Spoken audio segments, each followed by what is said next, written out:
ఆంధ్ర రాష్ట్రంలో ప్రస్తుతం బడ్జెట్ సమావేశాలు జరుగుతూ ఉన్నాయి. అయితే ఈ బడ్జెట్ సమావేశాల గురించి కూటమి ప్రభుత్వం కొన్ని బిల్లులు ప్రవేశపెట్టింది. అయితే ఎప్పుడైతే ఈ బిల్లులు ప్రవేశపెట్టిందో ఈ వైఎస్ఆర్సీపీకి సంబంధించినటువంటి కొంతమంది పేటీఎం బ్యాచ్గాళ్ళు దుష్ప్రచారాలు చేయడం మొదలుపెట్టేశారు.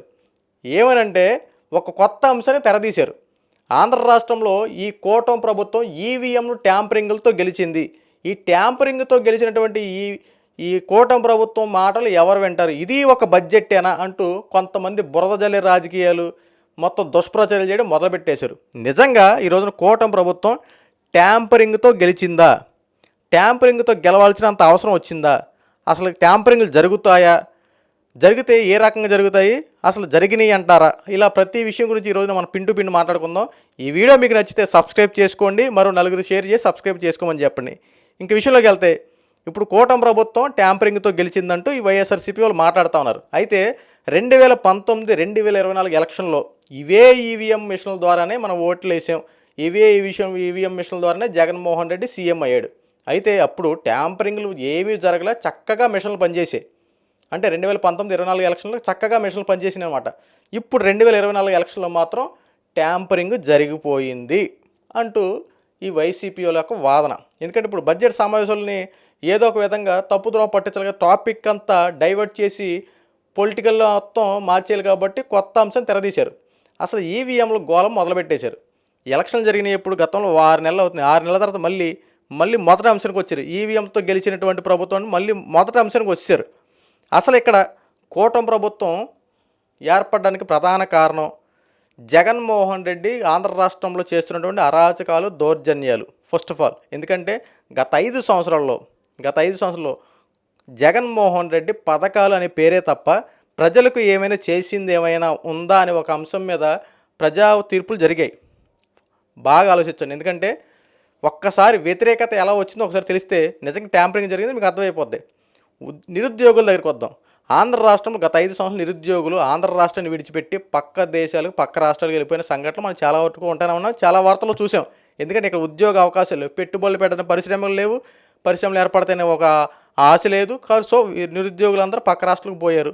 వాళ్ళందరి యొక్క ఒకే నినాదం, మాకు ఉద్యోగ అవకాశాలు లేవు, సో నెక్స్ట్ మేము ప్రభుత్వాన్ని మార్చుకుంటామని చెప్పి ఎప్పటి నుంచో దీని మీద అంశమే జరుగుతూ ఉంది. ఇది ఒక అంశం. పోనీ ఉద్యోగస్తులు ఉన్నారు కదా, ఆంధ్ర రాష్ట్రంలో ప్రభుత్వ ఉద్యోగులు ఉన్నారు, వీళ్ళనైనా సరిగ్గా ప్రభుత్వం మెయింటెనెన్స్ చేసిందంటే జీతపద్యాల విషయంలో కూడా, వాళ్ళకి వర్క్ లోడ్ల విషయంలో కూడా రకరకాల వాళ్ళని వేధింపులు గురి చేయడం, ఇలా ప్రతి అంశం మీద ఉద్యోగస్తుల నుంచి కూడా వ్యతిరేకత వచ్చింది. ఇదొక అంశం మీద ఫస్ట్ ఆఫ్ ఆల్ నిరుద్యోగులు, ఉద్యోగం సంపాదించుకున్న వాళ్ళు వీళ్ళిద్దరి మధ్యన ఒకే అంశం, ఈ జగన్మోహన్ రెడ్డిని అధికారం నుంచి తొలగించాలి. ఫస్ట్ ఆఫ్ ఆల్ వాళ్ళ అంశం మీద వాళ్ళ ఓట్లని కూటమి ప్రభుత్వం మీద పడడం వాస్తవం. ఎందుకంటే డిఎస్సి ఇస్తానని చెప్పి ఇట్లాంటి రకరకాల మాయమాటలు చెప్పినటువంటి జగన్మోహన్ రెడ్డి మాకు ఉద్యోగ అవకాశాలు ఇవ్వడం, ఒక ఉద్యోగులు వచ్చినా మమ్మల్ని సరిగ్గా మెయింటైన్ చేసే విధానం ఉండదు కాబట్టి ఈ ఓట్లన్నీ కూటమి ప్రభుత్వం పడ్డాయి. ఎందుకంటే గతంలో జరిగినటువంటి ఇదే ఫస్ట్ ఆఫ్ ఆల్ మెయిన్ అంశం. సో ఇక్కడ జగన్మోహన్ రెడ్డి అనే మాట ఒకటే మొత్తం ఈ ఏదైతే ఉందో ఎలక్షన్లో ఎన్నికల కమిషన్ సంబంధించి మొత్తం కేంద్రం ఆధీనంలో ఉంటాయి. కేంద్రంలో ఉన్నది నరేంద్ర మోడీ కాబట్టి అక్కడ మేనేజ్ చేస్తానని చెప్పి మాట్లాడుతూ ఉన్నాడు ఈ జగన్మోహన్ రెడ్డి. మొత్తం కొంతమంది మాట్లాడే మాటలు ఇవి. ఒక్కసారి బాగా ఆలోచించండి. ఒకవేళ నిజంగా ట్యాంపరింగ్ చేసి అంత అవకాశం ఉంటే ఫస్ట్ ఆఫ్ ఆల్ చేసేదేంటి, జగన్మోహన్ రెడ్డి నియోజకవర్గం పులివెందులని చేస్తారు కదా, అసలు ఈ జగన్మోహన్ రెడ్డిని ఎమ్మెల్యేగా గెలవకుండా చేస్తే సరిపోద్దుగా. అసలు అంతవరకు వెళ్ళాం. అసలు ఈ జగన్మోహన్ బాగా ఆలోచించండి. ఒకవేళ నిజంగా ట్యాంపరింగ్ చేయాలి అనే ఆలోచన ఉండి వాళ్ళు ట్యాంపరింగ్ జరిగే అవకాశాలే ఉంటే కనుక ఈ జగన్మోహన్ రెడ్డి దగ్గరే చేస్తారు కదా. ఇది ఒక్క ఉదాహరణ సరిపోదు కదా. ఈ జగన్మోహన్ రెడ్డి నియోజకవర్గాన్ని ఓడించుకుంటే జగన్మోహన్ రెడ్డి ఓడిపోతే సగం అయిపోయినట్టే కదా, వైఎస్ఆర్సీపీ మొత్తం బలంతో పడిపోయినట్టే కదా. అంతవరకు ఎందుకు? ఇది ఓ పాయింట్ ఆలోచించండి. నిజంగా ట్యాంపరింగ్ చేయాలంటే ఎందుకు వచ్చినాయి ఆ మాటలో? ట్యాంపరింగ్ చేయాల్సినంత అవసరం ఏంటి? ఇక్కడ 164 సీట్లు వచ్చినాయి అంటే నీ మీద వ్యతిరేకత. నువ్వు గెలిస్తేనంటే గతంలో నువ్వు గెలిస్తే ప్రజాదరణ, ప్రజా తీర్పు, ప్రజా ఓట్లతో గెలిచినట్టు, యువతల వాళ్ళు గెలిస్తారంటే ఈవీఎంలు పాల్ట్, ఈవీఎం లోటు, ఈవీఎంలతో గెలిచారు, మొత్తం దొంగ ఓట్లు వేసుకుని రకరకాల మాటలు మాట్లాడుతూ ఉంటావు. ఇక్కడ కూటమి ప్రభుత్వం ఏర్పడడానికి కూడా కారణం వాళ్ళు చెప్తా.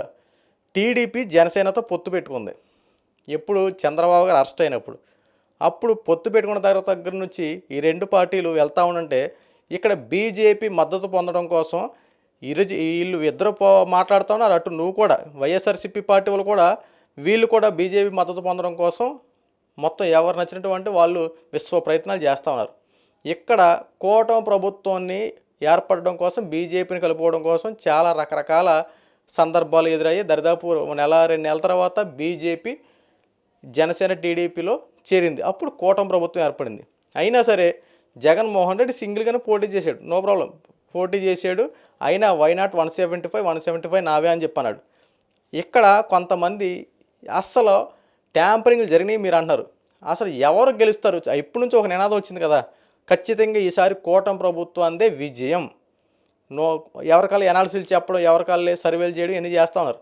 ఒక లేకంగా 175 నియోజకవర్గాలకి 150 వచ్చేస్తాయని చెప్పి, ఒక లేకంగా సగానికి సగం వస్తాయని చెప్పి, ఒకరు ఏకంగా ఏదో కొంతమంది గెలుస్తారు, కొంతమంది ఓడిపోతారు. ఇలా ఎవరు నచ్చిన సర్వే వాళ్ళు చేస్తూ ఉన్నారు. ఇక్కడ అర్థం చేసుకోవాల్సింది ఒకటే పాయింట్. ఇక్కడ గెలిచారు అంటే కనుక ఎవరు ప్రజల కన్నా ముందు సర్వేలు చేసేవాళ్ళు ఉంటారు.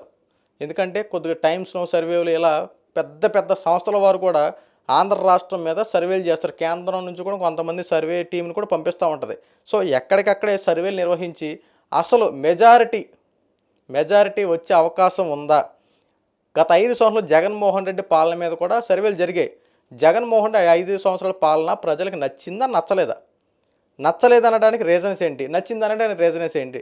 ఇలా నచ్చలేదు అన్నవాళ్ళు 60% ఉంటే నచ్చింది అన్నవాళ్ళు 40% ఉన్నారు. ఈ జగన్మోహన్ రెడ్డి ఇప్పుడు అన్నాడు చూసావా, నాకు 40% ఓట్ షేరింగ్ ఉందని చెప్పి అన్నాడు చూడు. ఇదే అంటే జగన్మోహన్ రెడ్డి 40% ఓట్ షేరింగ్ ఉన్నవాళ్ళు, వాళ్ళ ఎమ్మెల్యేలకు సంబంధించిన వాళ్ళు, వాళ్ళ యొక్క కుటుంబాలకు సంబంధించిన వాళ్ళు, వాళ్ళ యొక్క ముఖ్యమైన అనుచరులు, వీళ్ళకి సంబంధించినటువంటి 40% ఓటింగ్ షేర్ ఉంది. అంతే, దీంట్లో వాలంటీర్ వ్యవస్థ కూడా కొంతమంది ఉన్నారు కాబట్టి. సో ఇలా 40% ఓటింగ్ షేర్ వచ్చింది. అయితే ఇక్కడ 60% ఎందుకు వ్యతిరేకత వచ్చిందంటే జగన్మోహన్ రెడ్డి ఏది చేసినా ప్రజలను ఉద్దేశించి చేసిందేంటూ ఏదీ లేదు. ఎందుకంటే వ్యక్తిగతంగా దాచుకో పంచుకో అనే ఒక కాన్సెప్ట్తోనే గత 5 సంవత్సరాలు నడిచిందన్నట్టు పక్క ఆధారాలు ఉన్నాయి. ఎందుకంటే ఎక్కడ చూసినా ప్రతి డిపార్ట్మెంట్లో అంటే ఏ శాఖలో అంటే ప్రతి శాఖలో కూడా అవినీతి జరిగినట్టు కొన్ని పక్క ఆధారాలు వస్తూ ఉన్నాయి. ఇప్పుడు ఎందుకంటే విద్యుత్ విషయంలో కానీ, తర్వాత ఉద్యోగాల విషయంలో కానీ, తర్వాత పోలవరం పక్కన పెట్టడం కానీ, రాజధాని విషయంలో కానీ, ఇలా ఏది చూసుకున్నా సరే ప్రతి దాంట్లో వ్యతిరేకత వచ్చిందంటంలో ఎటువంటి సందేహం లేదు. ఎటు చూసుకున్నా సరే ప్రజలకి మంచి చేస్తానని చెప్పి జగన్మోహన్ రెడ్డి మాటల వరకే ఉంది తప్ప ఇక్కడ చేతల్లోకి వచ్చేపాటికి పరిపాలన అంటూ ఏది జరగల.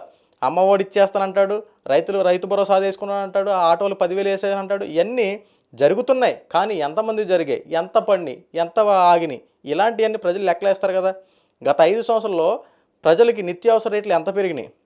ఎందుకంటే ప్రతిదీ పెట్రోల్ బిల్లు రకరకాల ఇష్టానుసారం పెరిగిపోయినాయి.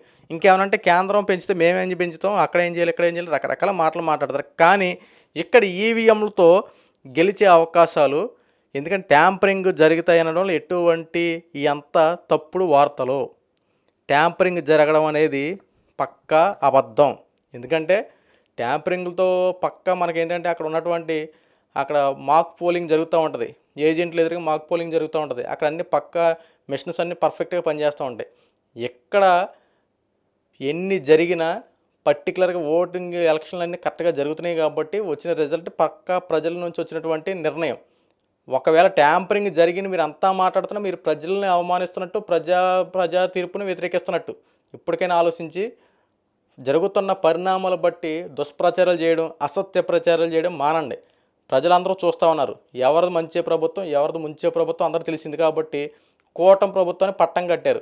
నీకు 11 సీట్లు ఇచ్చి నిన్ను ప్రతిపక్షం కూడా లేకుండా చేశారు. ఇప్పటికైనా ప్రజల పక్షాన్ని ఆలోచించి ఏమైనా చేయడం మంచి పని చేయ, లేదా మానేసి ప్రశాంతంగా కూర్చో.